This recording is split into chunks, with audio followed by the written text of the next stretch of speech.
Hey, Higdon here, and I know that Eric was trying to bring me on, and we couldn't quite figure that out, so I think he's wanting me to go live and then possibly bring him on, so hopefully, Eric, you get on here.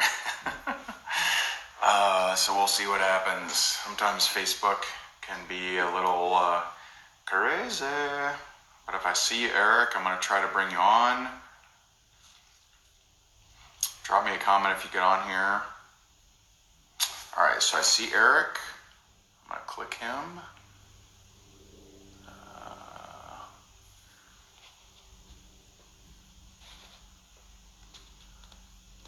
Okay. All right, let's see. Eric.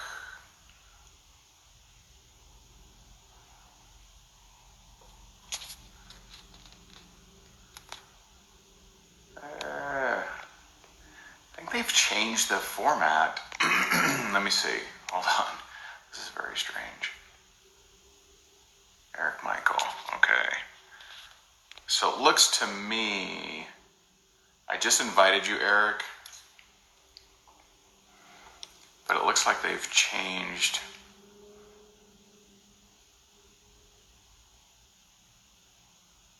Yeah. Looks like they've changed something, but I did invite you. What's this button do? Invite group members to watch? No, we don't want that. Oh no, we don't want that.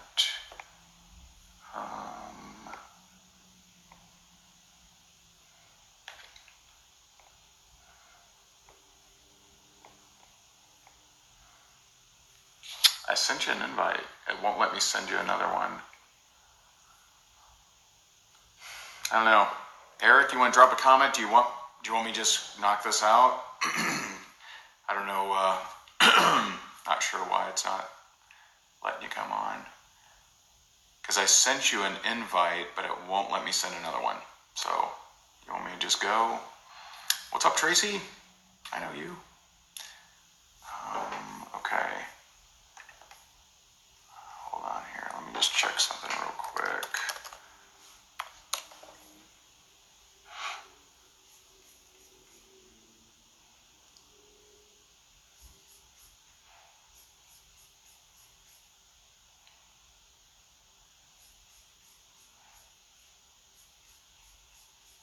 Okay. All right. So I will go ahead and move forward. All right, Eric. Sorry. I don't know. It does look like they changed the buttons, though. It used to be able to just click someone and boom, bring them in. Now you have to jump through a few hoops, but once you send an invite, it won't let you do it again. So I don't know. That's new to me. I haven't been on a interview like this in a week, so much has changed. All right, so hello everyone. I am excited to be here, and if you enjoy this, make sure that you thank Eric Michael for inviting me on here. If you think it's terrible, then just blame me, not him. It's not his fault.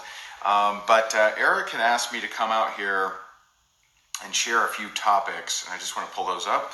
Wanted me to talk about 3 topics. One, cold messaging people using social media and recruiting, going for no, and talk a little bit about duplication.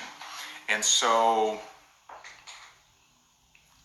let's talk about duplication. And so first of all, if you are someone that you make a lot of sales, but you're not getting much duplication, or you're a little frustrated with the speed or size of which your team is growing, you may want to grab our latest book on leadership. It's called Freakishly Effective Leadership for Network Marketers. It is on Amazon. We do have it on as a paperback book. We have it on audio, and we have it as a Kindle, as an ebook as well. You may check that out. But let me share with you kind of the concept, right? So the concept, the idea of duplication is based on 2 things. One, that people believe they can do what you're doing, right? That they believe that. So first it starts with, do people believe they can do what you're doing? So if you are an amazing salesperson with an amazing background in sales and an amazing background in, you just have an amazing personality, amazing charisma, amazing sense of humor, and you're mainly recruiting people because you're so good at talking to people, then you're not duplicatable. You're not. A lot of times, the extremely influential and great personality kind of people struggle with duplication because people clearly see that they're really good at talking to people, at small talk, at being persuasive, they're influential, all those different things. And this is why I 100% believe that introverted people have an advantage in network marketing, because introverted people tend to lean on something instead of their charisma, instead of their communication skills, instead of their powerful words or charisma, personality, etc. They tend to do the right thing, which is lean on tools. And so, does someone believe that they can do what you do? And this is very, very important. If you position yourself as I am the HGH expert, I am the smartest biochemist in the world, then congrats. No one's going to think they can do what you do or are as smart as you, and so you're probably going to struggle with duplication. But if people hear your story and they say, wow, that person can do it? Man, I think I can too. Then you're actually doing it right. So do people believe that they can do what you do, and are you giving them a way for them to do that? And so although I certainly could have signed up people through my communication skills and my influence over them and my personality, charisma, whatever else, the reason I never did that is I wanted them to go through a path that they could also use. And so, I haven't worked, super closely with, this particular team, but this is the power of, if you have a video or if you have, some kind of tool that you can point people to, then you should be not only pointing people to the tool, but pointing out the tool. And this is what we would call teach to teach. You teach to teach so you can go to the beach, right? And so you teach to teach means, hey, if you want to see if this is a fit for you, here's a great video. And oh, by the way, if you wanted to build a business, you would use that same video. And that's known as the world's fastest fast start training. Because if I train people before they're even in the business, then they know what they would do to build the business.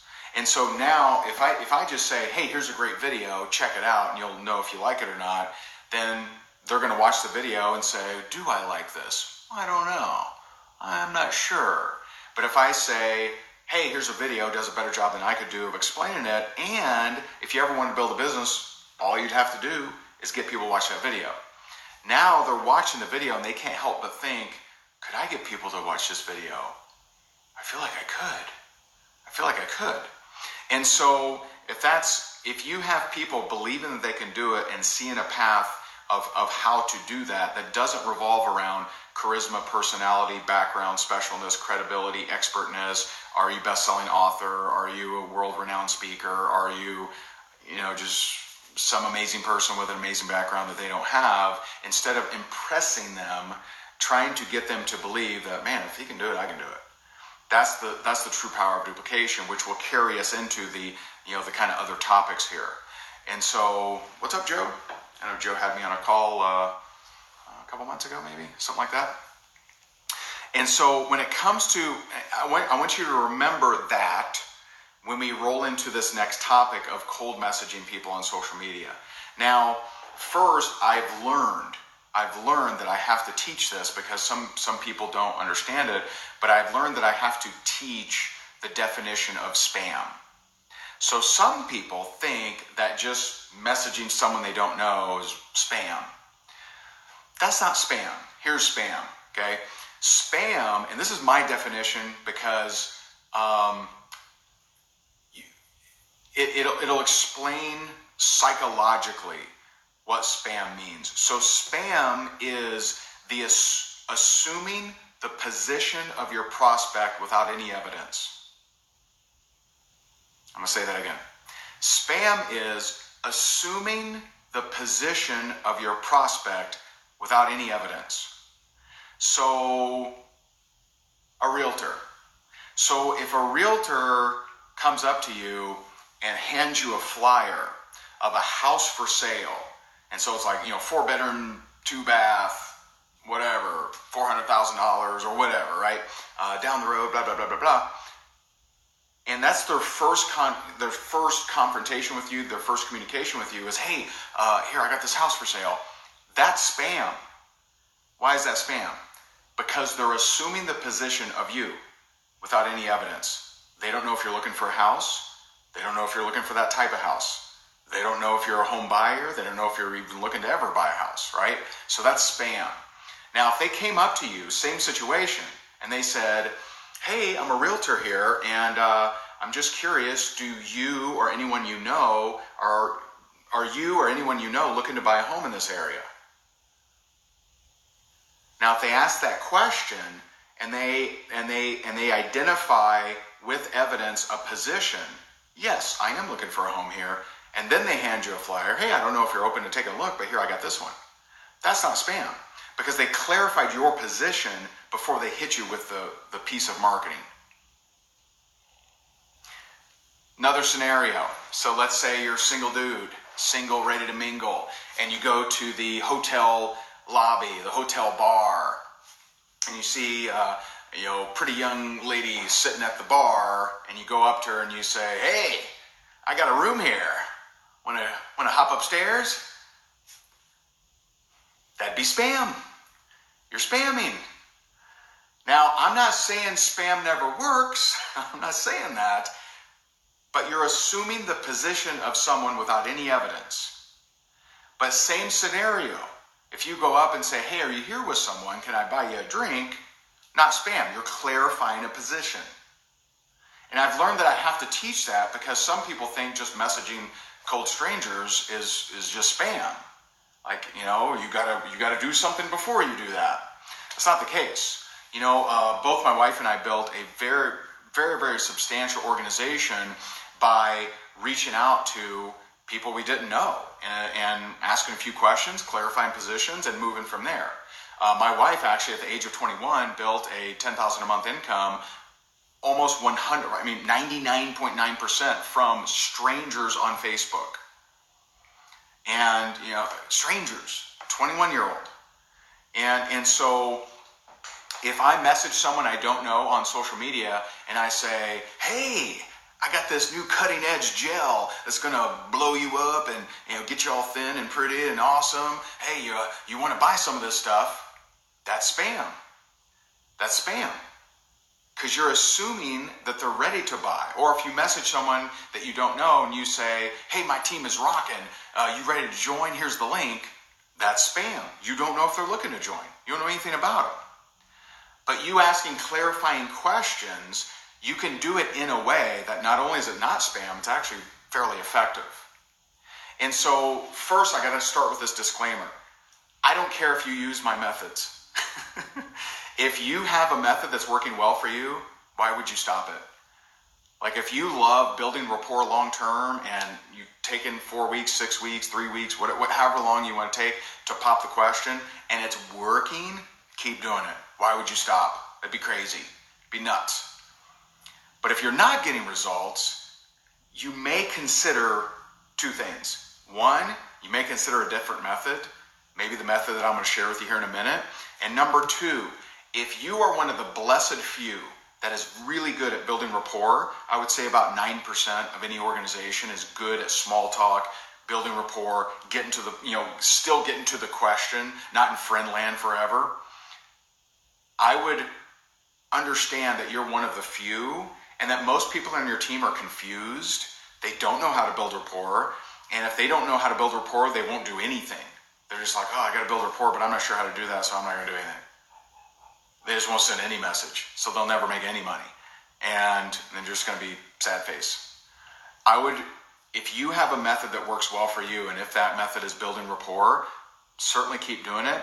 But you may want to be open to the concept that some people in your team don't know how to do that. So I could teach you effective building rapport, but honestly, for me to cater to all personalities, introverts, extroverts, green, yellow, blue, red, all these different personality types, right? For me to do that, it would take about 6 to 8 weeks of intense training. Or I can teach you one method in about 5 minutes. So I was on a company call the other day, and I taught about 1,000 people in 5 minutes, and not one person out of 1,000 was confused. I asked, I'm like, if you are confused by this method and you're not sure how to do it, raise your hand. Going once, going twice. 1,000 people were trained in 5 minutes using this method. And so here it is. And remember my talk on duplication. Is this something that people believe they can do and is simple? The answer to this method is absolutely yes. The building rapport method is most people just can't do that. They're just not good at that. They're not good offline. They're not good online. So here we go. So just to paint the picture here. So if someone I don't know reaches out to me and says, "Hey Ray, how you doing? You have a beautiful family." I'm like, "Thank you. Let's get to the point, right? What do you want? I know you're buttering me up. Okay, go ahead." "Well, I just want to say you have a beautiful family, Ray. You're in Florida, right?" "Yep. I'm in Florida. How can I help you? What's up? Get to the point. What would you like? What are you going to ask me?" And so for me, and I've found most people, we don't like this pitter-patter back and forth. We don't like this, "You have a beautiful family. Wow, is that a Havanese puppy? So beautiful. Wow, how old's your daughter?" It's just like, we don't like, get to the point. Like, what do you want, man? And online, and here's the big mistake, and it happened decades ago. The big mistake is people who had been traditionally teaching building rapport offline. They just said, "Well, we'll just take this and we'll do it online." Mistake, because it's different. So if I'm just walking around town and someone comes up to me, "Hey, how you doing?" I'm like, "Hey, what's going on?" I'm not immediately thinking, "All right, what's this person want?" I'm not thinking that. It's a little different. If I'm at a cocktail party, I'm like, "Hey, how you doing? What is it you do for work?" I'm not thinking, "Oh, what do they want, man? What are they going to hit me with?" I may eventually, but my point here is building rapport offline is different than online. Online, I believe more and more people, if not most of them, are like, "What do you want? You're reaching out to me. What's up?" And so I like to solve that. I like to get to the point very quickly. And I like to have a reason for that. And so instead of the, "Hey, you have a beautiful family. Hey, I see that you live in Sacramento. Hey, I see that you're a real estate agent," right? Instead of all that stuff that eventually, hopefully, leads to a sale, I don't do that. And so if I see, let's say I run into somebody and their name is Billy. "What's up, Billy?" So I see Billy, and let's say Billy is in Sacramento. And let's say Billy is a real estate agent, whatever, okay? Step one, I'm going to study Billy's profile and just see, is this someone I want in my team? So if Billy is constantly talking negative politics, or is constantly bashing his ex-wife, or constantly posting weird pictures of him, like, I don't know, kicking puppies or something, I'm not going to prospect him. I'm going to say, "Billy, I don't know about this. I'm not going to prospect him. He'll never know I was actually looking at his profile." Now that's an advantage over offline. I at least know how publicly psychotic someone is online. I see someone in a networking meeting, I don't know, they may be total psychopath. I don't know. I have no idea. I can at least see how publicly psychotic are they on their profile. And that's going to be do I prospect him or do I run like hell? So that's going to save me some time. If I see that Billy is a powerhouse, if Billy's super positive, if Billy's just a cool person, then I'm gonna reach out to Billy. And remember, Billy is in Sacramento and is a real estate agent. So I have two approaches I could use. I could say, hey Billy, I'm gonna say, first of all, if you're messaging cold market, you have to bring up the elephant in the room. The elephant in the room, and your results will really hurt if you don't bring up the elephant in the room in any sales situation, but definitely in this situation. So the elephant in the room is we don't know each other. So I'm going to say something like, I could go two different angles. I could say, hey Billy, see that I know we don't know each other.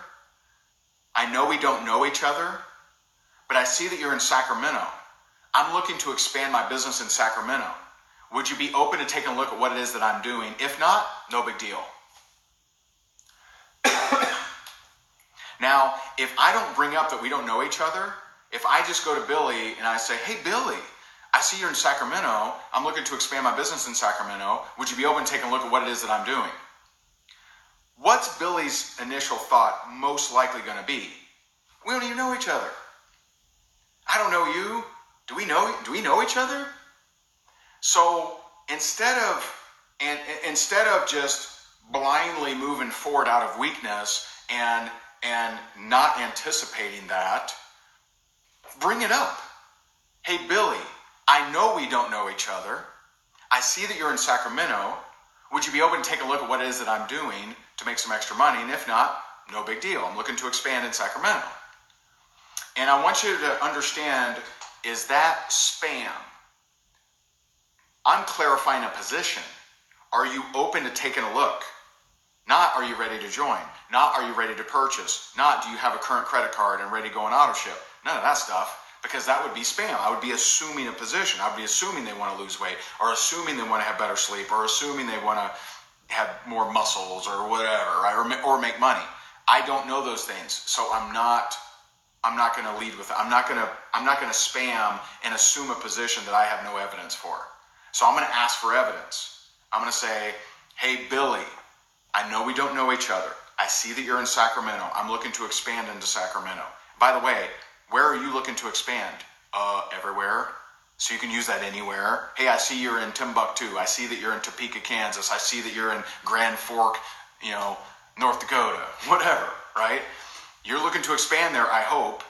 And so, hey, I see that you're in Sacramento. I'm looking to expand in Sacramento. Would you be open to taking a look at what it is that I'm doing? And then I give an out. If not, no big deal. So, there's no method I can teach you that you just will get all yeses, right? Wow, this is magic. Everyone says yes, right? No, not the case. But the uniqueness of this approach is, one, I might get a fast yes and move them into a presentation. Two, if they say no, I can fall back on building rapport. So let's say I reach out to Billy and I say, Billy, I see you're in Sacramento. I'm looking to expand in Sacramento. I know we don't know each other, but would you be open to take a look at what it is that I'm doing? And if not, totally cool, no big deal. And Billy says, no man, I'm a happy real estate agent. I'm fine where I am. Cool. How long you been a real estate agent? See, I can go from, they know what I'm after. I'm asking him, I'm expanding the business. They know what I'm after. I can roll to building rapport. And guess what happens?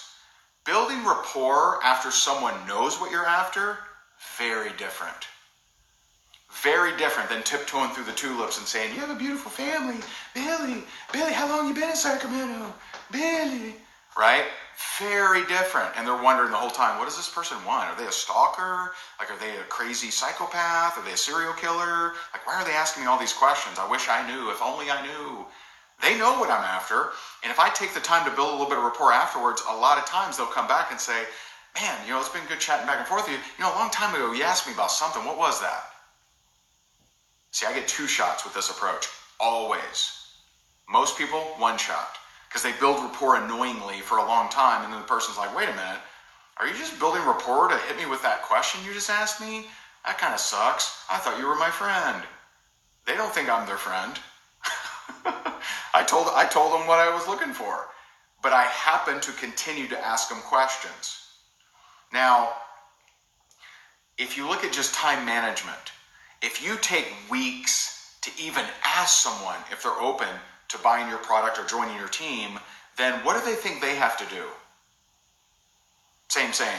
They think they have to take weeks to ask someone the question. And do most people have weeks to build their business to get one sale? Most people don't have weeks to make one sale. They want to make sales a little faster.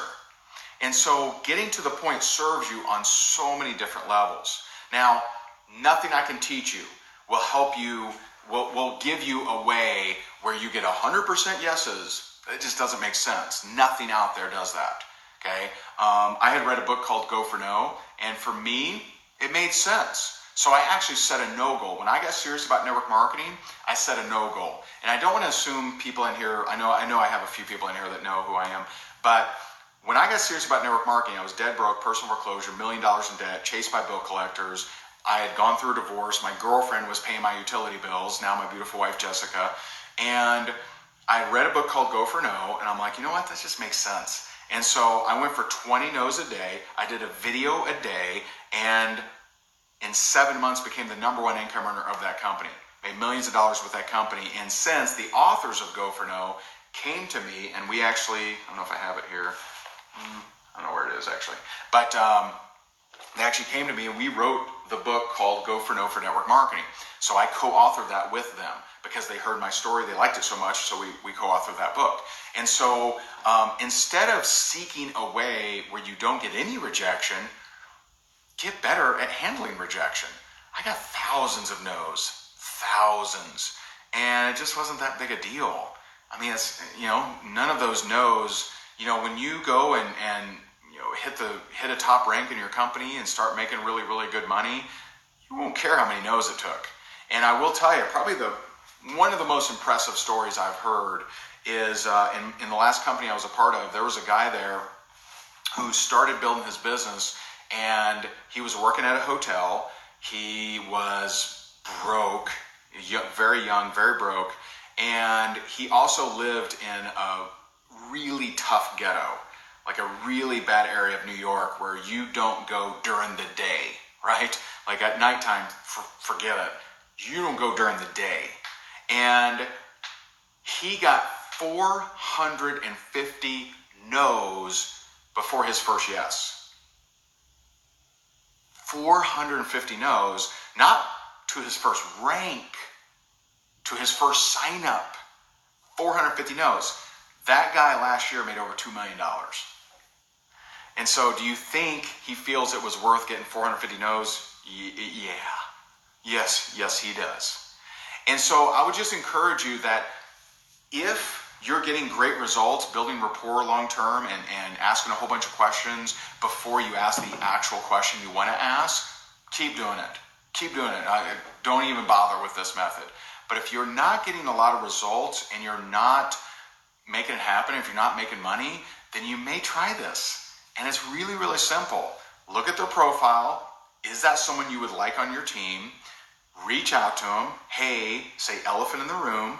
See if they're open. Give them an out. Hey, by the way, the second approach, remember the example of Billy? I could lead with location or occupation. Hey, Billy, I know we don't know each other, but I see you're a real estate agent. I work with a lot of real estate agents. Would you be open to take a look at what it is that I do to make some extra money? If you're open to it, great. I'll share it with you. And if not, no big deal. So those are the elements of simple cold messaging for you to communicate with more people, for you to make it really simple and duplicatable, and for you to get a fast yes or a fast no. If you get a fast no, build rapport the standard way. Because once they know what you're actually after, it's actually a lot easier. And so I hope this was helpful to you. If you like this kind of training, I do this sort of stuff every single day for our private community called Rank Makers. What's up, Julie? And so Rank Makers is our private community where I go live every single day. I give an action step and a training. We have rewards and recognition. Last year, we helped create 4,054 rank advancements. And it's something that it is $20 a month. It's no contract. If it's not the best train you've ever received, just get your 20 bucks back. But if you'd like to check it out, you certainly can at higdongroup.com/Michael, higdongroup.com/MICHAEL.